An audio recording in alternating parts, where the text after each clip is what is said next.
cientos, somos miles que estamos en la calle buscando para comer, sobrevivir. Sí, mío se me está desnutriendo y yo dije, me tengo que salir a la calle, buscar comida.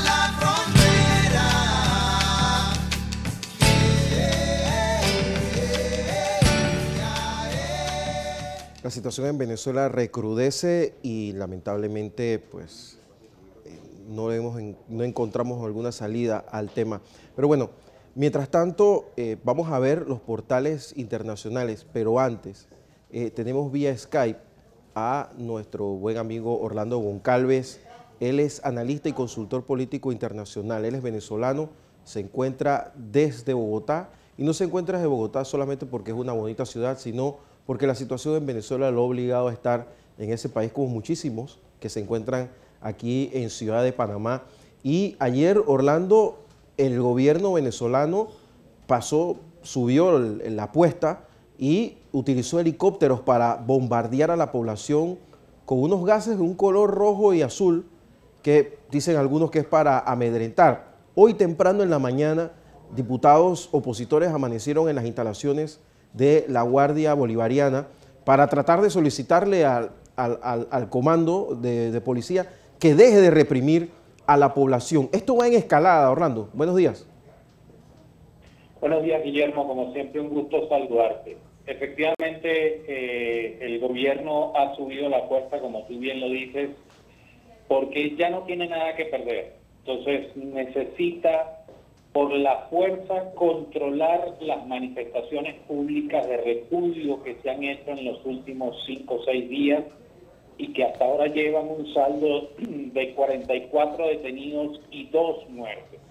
Ayer murió un muchacho de apenas 19 años en la ciudad de Valencia, producto justamente de la violencia y de la represión que ha hecho el gobierno con la población civil. Orlando, me llama mucho la atención que gobiernos como los de Panamá y México insisten en promover un diálogo a través y llegar a una solución por la vía electoral. Me da la impresión de que la vía electoral es un poco complicada. En este momento el presidente de Venezuela se encuentra en La Habana, participando en uno de estos tantos eventos que organiza el régimen castrista, pero no veo voluntad tanto del gobierno y por supuesto de la oposición, que ha sido rebasada en algunos casos por la población que no sale de la calle, ya lleva varios días y cada vez es más fuerte la represión.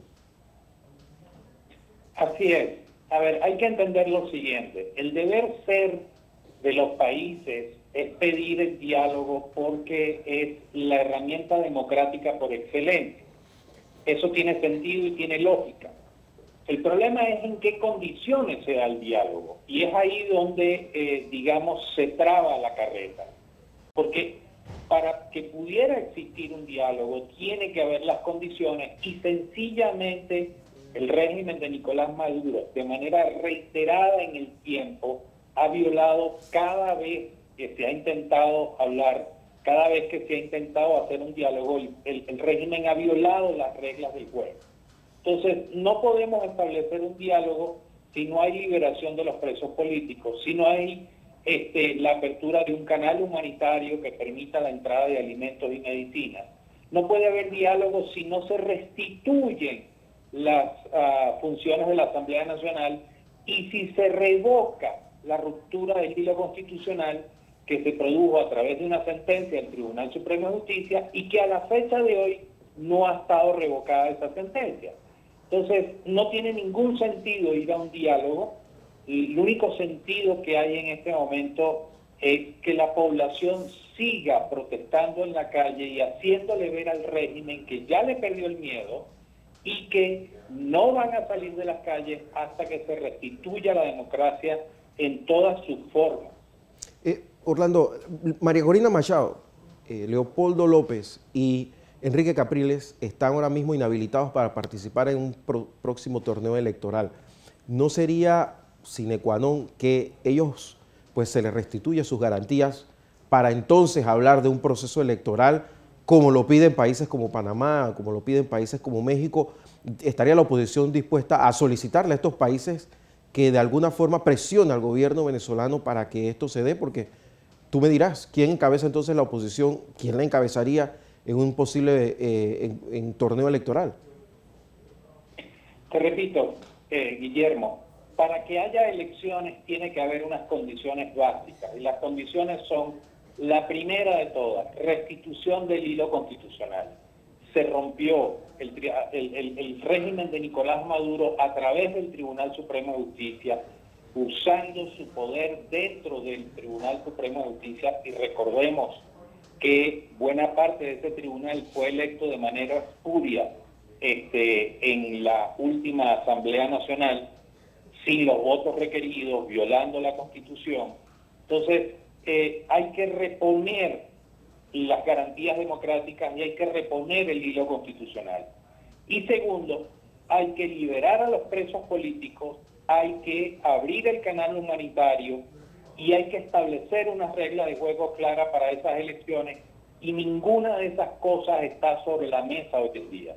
Entonces, la población debe seguir presionando, al igual que la comunidad internacional, para que el régimen de Nicolás Maduro o retorne al hilo democrático y dé garantías de que efectivamente hay una democracia, y hasta ahora ha hecho todo lo contrario, o sencillamente el juego está trancado y la presión de calle va a continuar y va a aumentar. Precisamente en ese sentido, Orlando, ahora mismo el secretario Tillerson se encuentra, el secretario de Estado Tillerson se encuentra en Moscú.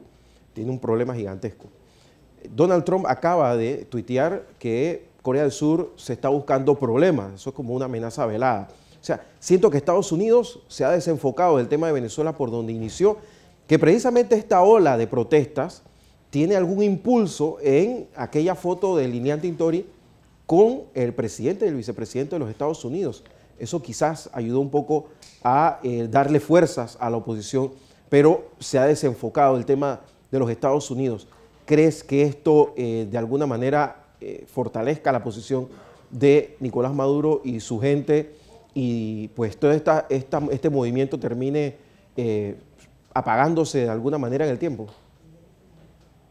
Mira, lo dudo. En primer lugar, es cierto, los Estados Unidos está distraído con el tema de Rusia y el tema de Corea del Norte.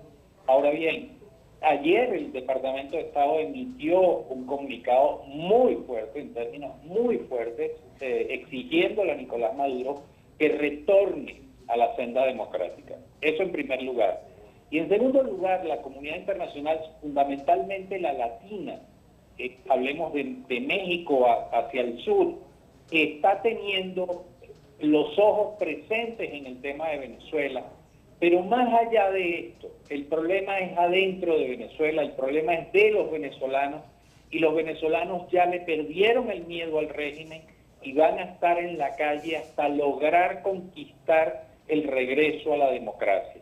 Entonces puede ser que internacionalmente haya otros focos de atención mediáticos, pero los países están pendientes de lo que está sucediendo en Venezuela y la presión internacional va a aumentar. Esto no quiere decir que el régimen de Nicolás Maduro le importe para algo la presión internacional. Ya está claro que no le importa, pero la presión interna es tremenda y la presión interna va a generar sus efectos positivos de recuperar la democracia.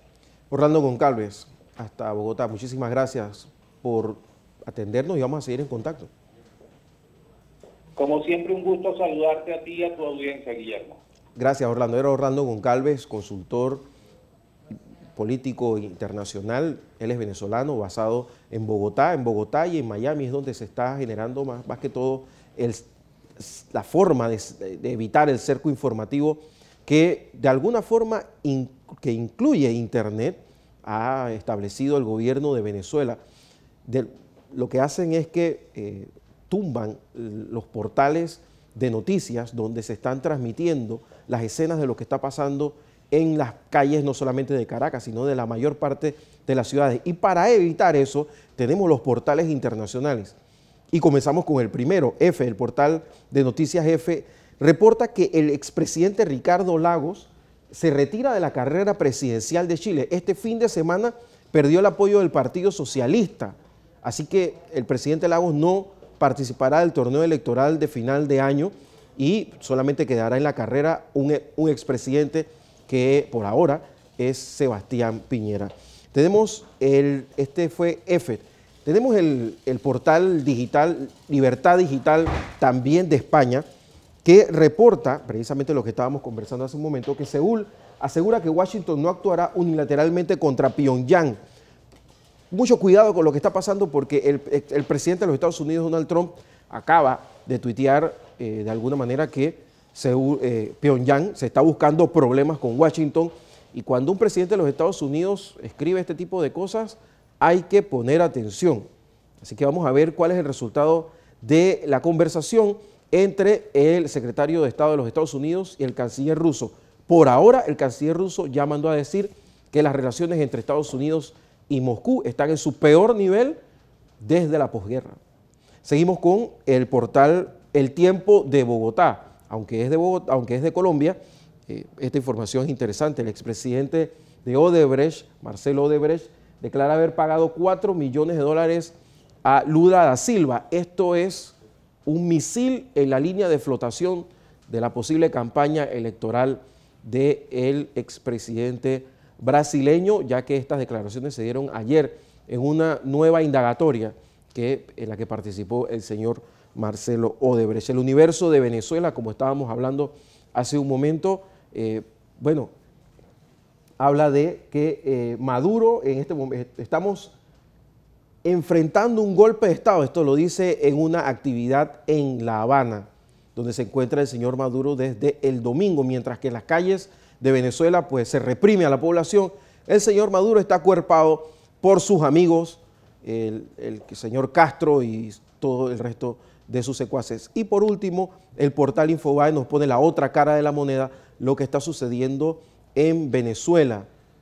Para que tengan una idea, una mujer de 87 años murió dentro de su apartamento tras inhalar gas lacrimógeno. Y es que ayer se dio un fenómeno rarísimo, y es que pasaban helicópteros por encima de las manifestaciones y comenzaron a llover bombas lacrimógenas de color azul y de color rojo.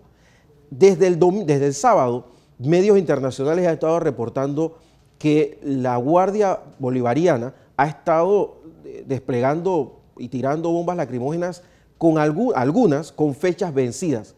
Y eso ha llamado a algunos a decir que el gobierno de Venezuela está utilizando bombas químicas. Tenemos una gráfica, porque muchas personas van a escuchar esto del Mar de China. Y el Mar de China no es una cosa tan sencilla de ubicar si uno lo dice solamente por el Mar de China. ¿Por qué? Porque es una zona increíblemente conflictiva, donde hay varias flotas de diferentes países que se encuentran en este momento ahí. Si ven este mapa, ustedes van a ver que el Mar Amarillo y el Mar de China continental está rodeado por todo lo que es la península de Corea, Japón, China, e incluso su efecto llega hasta Australia y las Filipinas. Bueno, y ni hablar de otros países de esa área de Asia. Es muy, muy importante que le demos seguimiento a lo que está pasando ahí, porque como les decía, hay varias flotas de diferentes países navegando por ahí, rusos, chinos, norteamericanos, japoneses, australianos, canadienses, bueno, de todo hay ahí. Y eso es una bomba de tiempo, de relojería. Estas fueron las internacionales de hoy.